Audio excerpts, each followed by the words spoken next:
द्वारिका में श्री कृष्ण जी का राजा उचित स्वागत। सूत जी कहते हैं, श्री कृष्ण जी ने अपने समृद्ध अनर्त देश में पहुंचकर वहां के लोगों की वीरा वेदना बहुत कुछ शांत करते हुए अपना श्रेष्ठ 5 जन्य नामक शंख बजाया। भगवान के होठों की लाली से लाल हुआ वह श्वेत वर्ण का शंख बजते समय उनके कर कमलों में ऐसा शोभायमान हुआ जैसे लाल रंग के कमलों पर बैठकर कोई राजहंस उच्च स्वर से मधुर गान कर रहा हो। भगवान के शंख की वह ध्वनि संसार के भय को भयभीत करने वाली है। उसे सुनकर सारी प्रजा अपने स्वामी श्री कृष्ण के दर्शन की लालसा से नगर के बाहर निकल आई। भगवान श्री कृष्ण आत्मा राम हैं, वे अपने आत्म लाभ से ही सदा सर्वदा पूर्ण काम है। फिर भी जैसे लोग बड़े आदर से भगवान सूर्य को भी दीप दान करते हैं, वैसे ही अनेक प्रकार की भेंटों से प्रजा ने श्री कृष्ण जी का स्वागत किया। सबके मुख कमल प्रेम से खिल उठे।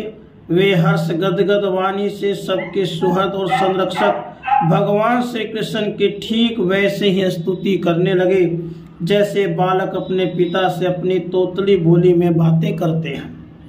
स्वामी, हम आपके उन चरण कमलों को सदा सर्वदा प्रणाम करते हैं जिनकी वंदना ब्रह्मा, शंकर और इंद्र तक करते हैं, जो इस संसार में परम कल्याण चाहने वालों के लिए सर्वोत्तम आश्रय है, जिनकी शरण न लेने पर परम समत काल भी एक बार तक बांका नहीं कर सकता।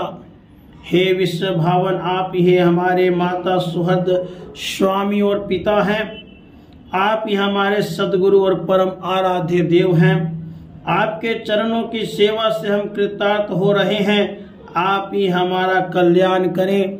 आहा, हम आपको पाकर सनात हो गए, क्योंकि आपके सर्व सौंदर्य सार अनुपम रूप का हम दर्शन करते रहते हैं। कितना सुंदर मुख है, प्रेम पूर्ण मुस्कान से स्निग्ध चितवन। यह दर्शन तो देवताओं के लिए भी दुर्लभ है। भगवान सबसे पहले अपने माता पिता के महल में गए। वहां उन्होंने बड़े आनंद से देवकी आदि 7 माताओं को चरणों पर सिर रखकर प्रणाम किया और माताओं ने उन्हें अपने हृदय से लगाकर गोद में बिठा लिया।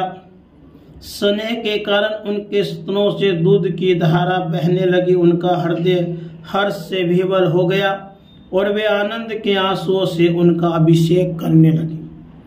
माताओं से आज्ञा लेकर वे सबसे समस्त भोग सामग्रियों से संपन्न सर्वश्रेष्ठ भवन में गए। उसमें 16,000 पत्नियों के अलग अलग महल थे। अपने प्राणनाथ भगवान श्री कृष्ण को बहुत दिन बाहर रहने के बाद घर आया देखकर रानियों के हृदय में बड़ा आनंद आया। उन्हें अपने निकट देखकर वे एकाएक ध्यान छोड़कर उठ खड़ी हुई। उन्होंने केवल आसन को ही नहीं बल्कि उन नियमों को भी त्याग दिया जिन्हें उन्होंने पति के प्रवासी होने पर ग्रहण किया था। उस समय उनके मुख और नेत्रों में लज्जा छा गई। भगवान के प्रति उनका भाव बड़ा ही गंभीर था। उन्होंने पहले मन ही मन, फिर नेत्रों के द्वारा और उसके बाद पुत्रों के बहाने शरीर से उनका आलिंगन किया। सोनक जी, उस समय उनके नेत्रों में जो प्रेम के आंसू छलक आए, उन्हें संकोचवन उन्होंने बहुत रोका।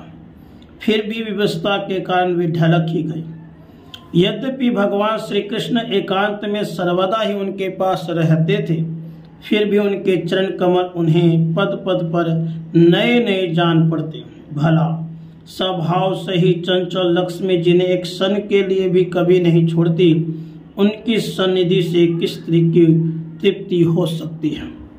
जैसे वायु बांसों के संघर्ष से दावा नल पैदा करके उन्हें जला देता है, वैसे ही पृथ्वी के भारभूत और शक्तिशाली राजाओं में परस्पर फूट डालकर बिना शस्त्र ग्रहण किए ही भगवान श्री कृष्ण ने उन्हें कई अक्षौहिणी सेना सहित एक दूसरे से मरवा डाला और उसके बाद आप भी उपराम हो गए। साक्षात परमेश्वर ही अपनी लीला से इस मनुष्य लोक में अवतीर्ण हुए थे और सहस्रों रमणीय रत्नों में रहकर उन्होंने साधारण मनुष्य की तरह क्रीड़ा की। राधे।